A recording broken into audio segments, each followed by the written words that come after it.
un petit boulot.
C'est le truc qui est dans lequel c'est le conduit dans lequel passe l'herbe.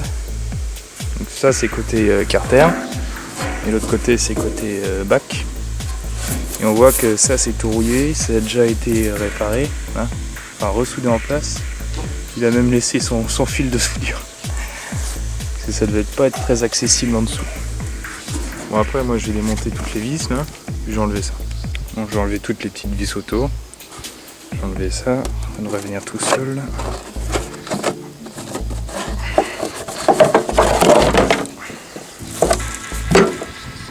Oh ça va, ça a frotté là à un moment donné.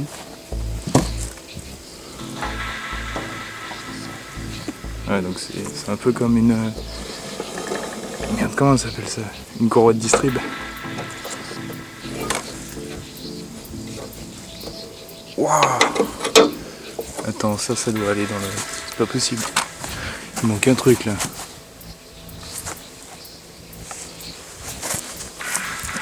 Là, il n'y a carrément plus le roulement.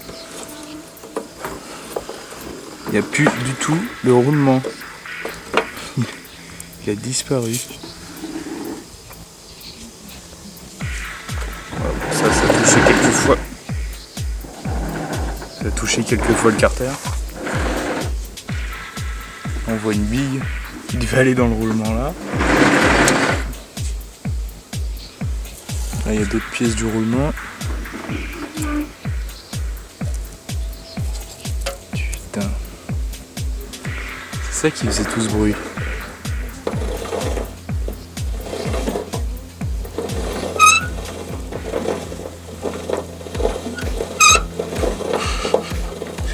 C'est mort tout ça. Enfin, c'est réparable. Ah, une autre bille. Un autre bout du roulement. Une autre bille là. Je pense le reste il a dû carrément se barrer du... Oh là là là. C'est le roulement ça? Ah, il y a de la merde dessus. Et ouais, c'est le roulement. L'autre partie du roulement. Ah, il a carrément explosé.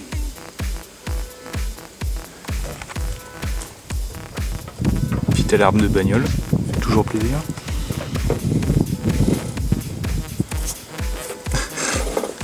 Comment j'ai pu tondre avec ça? Oh là là, ça doit être la merde avec. Oh bah non, du coup. C'est n'importe quoi ce truc. J'espère que c'est récupérable.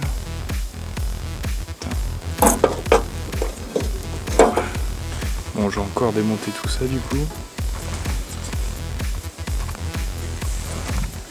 Puis je vais démonter tout ça, tout nettoyer. Je vais voir ce que j'en fais. Ça c'est le dessous du carter de coupe. C'est pas trop mal. Je les lames à... Oui, enfin bon, j'ai enlevé la courroie derrière. Là il y a des trous à ce niveau. Et c'est juste la plaque devant vite fait dans cette zone, donc c'est que dalle. Ça sert pas à grand chose cette plaque. Ça c'est redressé là. Et là, on voit la différence. Enfin, faut jamais que les lames soient comme ça, toujours une comme ça et une comme ça quand je vais remonter le truc. De toute façon, j'ai enlevé les lames. Je vois pas de rouille. Enfin, je vois que ça, mais pas de. Là, ça a été ressoudé. Il n'y a pas de craquelure apparemment. Ça va. Je veux dire, il y a encore de quoi faire. C'est pas comme s'il était complètement rouillé à travers, mort et tout. Il y a eu pas mal de soudure en fait. Enfin, il y a eu la réparation là. Mais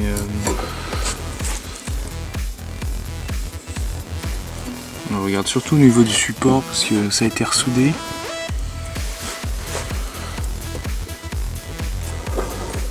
En fait, ce carter de couple, le mécano a dit qu'il était mort. Bon, en même temps, un mécano ça veut vendre. Et enfin bon, je peux comprendre qu'il ait dit ça pour un professionnel. Voilà. Enfin, il a dit ça à un professionnel. Celui à qui j'ai récupéré ce tracteur. Tiens, là il manque un bout du truc. Les deux là ça va.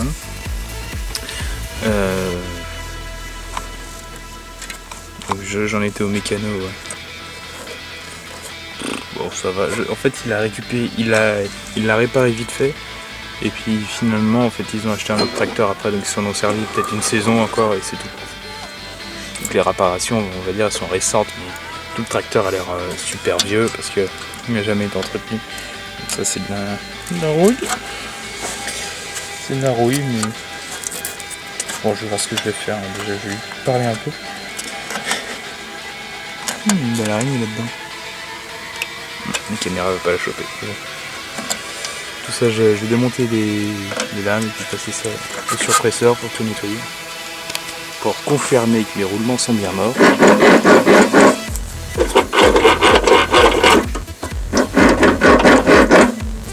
Je pense qu'ils sont morts donc. De toute façon, je vais les démonter. Je vais démonter tout ce qui retienne les courroies, plus la grande plaque, pour pouvoir démonter les roulements. J'ai une petite erreur, c'est que j'ai démonté les lames avant d'enlever les roulements en fait, les poulies. Celle-là elle est bloquée sur place, celle-là non, mais vous allez entendre. Roulement pas trop mal. Roulement mort.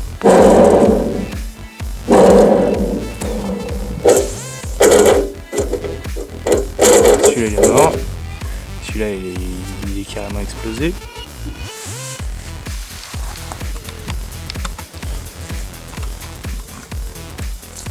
Je suis bien embêté à enlever les deux poulies là. Elles sont encore chaudes. Je les ai chauffées avec le chalumeau. Avant j'ai mis de l'huile pénétrante dedans, là, enfin dégrippante. Donc l'huile là, bon après la pris feu, c'est pas grave. Et avec le pied de biche et le marteau, je mettais le pied de biche en dessous, je tapais et vient doucement. J'ai démonté la plupart des poulies, il n'y en a plus qu'une qui m'emmerde, mais ça, je verrai ça plus tard. J'ai vu que sur ces tracteurs là, c'est très intelligent pour enlever les poulies là, ça c'est bloqué. Mais d'après ce que j'ai entendu, ce que j'ai vu, on devrait dévisser le moteur pour pouvoir glisser ça, mais sur celui-là j'ai l'impression qu'on est obligé de démonter la poulie moteur, ce qui me ferait chier quand même. Donc je vais voir, je vais faire des petites recherches encore et puis je vais voir comment on peut enlever les courroies sans enlever la poulie moteur. Donc j'ai fait 2-3 petites recherches sur internet et c'est bien ce dont je me doutais. Je vais me coucher de l'autre côté, ça va être plus facile. Faut que j'enlève la poulie qui est là. La poulie moteur pour pouvoir remplacer les deux courroies. Donc là on voit mieux avec la lumière qu'il y a actuellement que celle-là est morte. Celle-là est bonne. Elle a dû déjà être remplacée. Je sais pas si... Non, on voit pas là le bout qui manque. Bon là il y a un tendeur donc tout ça c'est facile à enlever. Là où j'enlève la poulie de ça Normalement, il faut des outils spéciaux à mettre là-dedans. Je vais mettre un tournevis et puis je vais tourner. Pareil pour celle-là. Et puis voilà. Ça va être ouais, c'est un sacré boulot que là je suis en train de faire sur ce tracteur. Et oui, je voulais vous montrer. Donc, sur les tracteurs du continent américain. C'est un peu la maison fondatrice des autoportés. Eux, ils sont très mulching. C'est-à-dire qu'ils n'ont pas un bac de ramassage derrière. S'ils en ont un, en fait, le bac, il crache sur le côté, hein, comme un mulching en fait.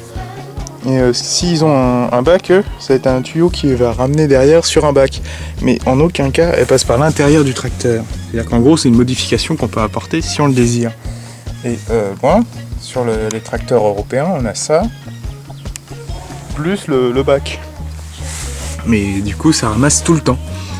Et ça, du coup, en fait, ils ont ouais, c'est dur à l'expliquer. Donc ça va au carter de coupe. Mais du coup, là, tout est surélevé là pour laisser passer ça. Eux, ils ont juste une courroie. Donc là, c'est la transmission à ce niveau-là. On peut le voir du dessus. Voilà. Et de là, c'est transmis par une chaîne, une autre, enfin, par des pignons quoi, avec un tendeur. Juste parce que il y a le bac qui ramasse là. C'est un peu se compliquer la vie quand même. Mais si on peut voir, c'est que là il y a un sacré ressort, tu vois, un truc, ça a l'air costaud. Hein. Ce truc de merde là, le tendeur, il est en plastique. C'est vraiment sous du monde. Et il y en a un deuxième en haut. Hein. Merci, un des deux lâches. Faut démonter tout ce que j'ai démonté pour pouvoir changer ces deux trucs. Alors, moi je vais pas les changer sur le mien. Juste pour vous dire un peu le boulot. Et on voit le nom de l'entreprise, la Scotch à la roue. Sage Gardens. Encore. Faut que je démonte la poulie moteur, quelle merde. Et la poulie de la transmission. Je vais mettre un tournevis là. Tourner, ça devrait le faire. Quelques heures encore après. J'ai toujours pas regardé pour cette poulie là. Par contre j'en ai défait quelques-unes. Comme la poulie tendeur qui est en plastique. Poulie transmission. Et d'autres trucs. Et je me suis fabriqué des petites rampes en briques. Ça tient bien. Ça me sert pas mal. Donc là-dessous j'ai enlevé la poulie de la transmission. Enlevé la poulie tendeur. J'arrive toujours pas à enlever la poulie moteur là. Pourtant, je mets un tournevis, faut voir la gueule du tournevis en même temps. En essayant d'enlever la poulie moteur. Voilà.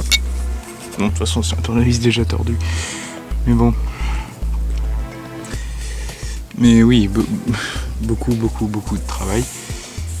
Donc voilà la courroie. Pour la transmission au niveau des roues. Mais la courroie carter, ouais, elle est bonne, encore une fois je le dis. Tout ça en fait, je vais le nettoyer comme ça fera propre. Je vais nettoyer ça au surpresseur, tout le dessous. Ça va être plus sympa à travailler pour le remonter. Là on a la poulie moteur qui me fait chier. 5e jour sur le tracteur. Ça fait 2 jours que j'ai pas filmé. 1 ou 2 jours, je sais plus trop. J'ai des bonnes et mauvaises nouvelles. C'est que le tracteur, je l'ai nettoyé. Le châssis est nickel. Les courroies sont mortes. Enfin, la courroie d'entraînement du plateau est nickel. La courroie qui va là, la courroie crantée en Kevlar, elle vaut 180 €. Elle est bonne. La courroie d'entraînement des roues était morte, donc j'ai changé, ça m'a coûté 28 €. J'en ai mis une en Kevlar aussi. C'est mieux. Bon, il y a celle en caoutchouc, c'est celle qui reste pour le plateau, mais elle est bonne. Le plateau il est mort, il retournera jamais sur ce tracteur. Ça vaut pas le coup de changer tous les roulements, ils sont tous morts. Enfin, lui, il est bloqué maintenant à cause de l'eau, parce que c'est comme ça dehors depuis un petit moment maintenant. Parce qu'il y a du soleil, de la pluie, du soleil, de la pluie. Il a perdu sa structure en fait, parce qu'il a été ressoudé partout. Alors, je suis allé chez 2 mécanos, enfin 3 au total, mais il y en a 2. En gros, le prochain carter qu'ils ont, carter Merde, comment ça s'appelle déjà? Castle Garden. En 1m02. Dès qu'ils en ont, ils m'appellent. Puis après, je verrai avec eux le prix, machin, tout ça. Donc les premiers achats que j'ai fait pour le tracteur, c'était remplacer les durites. Parce que bon, ça c'est plein de bouts de durites qui viennent. C'était juste pour le tester, le tracteur. J'ai réparé l'électricité, j'ai enlevé ce qui déconnait, ça déconnait. Ça servait à rien. J'ai cherché une sorte de... Comment ça s'appelle ça? Une chape. Ouais, ça s'appelle une chape comme ça. Celle-là elle est en bon état, celle-là elle est en mauvais état. Mais celles qui l'ont pas encore, dès qu'ils en ont une, ils m'appellent aussi. Bon, ça c'est bon, j'ai les poulies, tout ça au cas où. Et j'ai un petit sac à surprise. Alors, bon là-dedans il y a des vieilles pièces, ça faut que je recolle. Bon, il est un peu dégommé, mais je vais le recoller. Ça c'est l'ancienne courroie morte.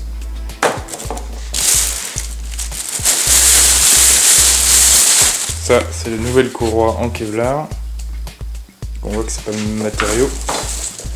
Je vais amener au soleil. Voilà. Donc celle-là m'a coûté 28 €. Ça, en pièce neuve, je vais le mettre par terre. J'ai 1 mètre de durite renforcée en caoutchouc. On peut voir, elle est renforcée à l'intérieur. Donc 1 mètre ça devrait suffire, l'ancienne a été de 80 cm je crois. Et en dernier, mais pas des moins importants, un petit filtre tout neuf. Parce que l'autre il y en avait deux, enfin bon, du coup le tracteur est un peu mieux tourné. J'ai aussi appris que sur les bicylindres Briggs, comme celui que j'ai en 15 chevaux 5 et soupape en tête, c'est dur d'obtenir un ralenti assez bas avec. Parce que c'est à cause de l'usure avec le temps, tout ça. Donc je vais le laisser comme ça, il est réglé au mieux pour l'instant. Donc je vais peut-être pas avoir besoin de démonter tout le carbu, je vais voir s'il y a encore des fuites d'essence, s'il y en a encore je le démonterai. Mais pour l'instant déjà je vais installer ça aujourd'hui, puis ça ira. Voilà le tracteur, je viens juste de le débâcher. Je sais pas si ça rend sur la caméra, mais j'ai passé du temps à le nettoyer. Donc là il a retrouvé un peu son verre d'origine. Donc j'ai bossé sur électrique, c'est normal qu'il y ait un peu de scotch. Mais la peinture maintenant elle est bien noire, elle est plus grise.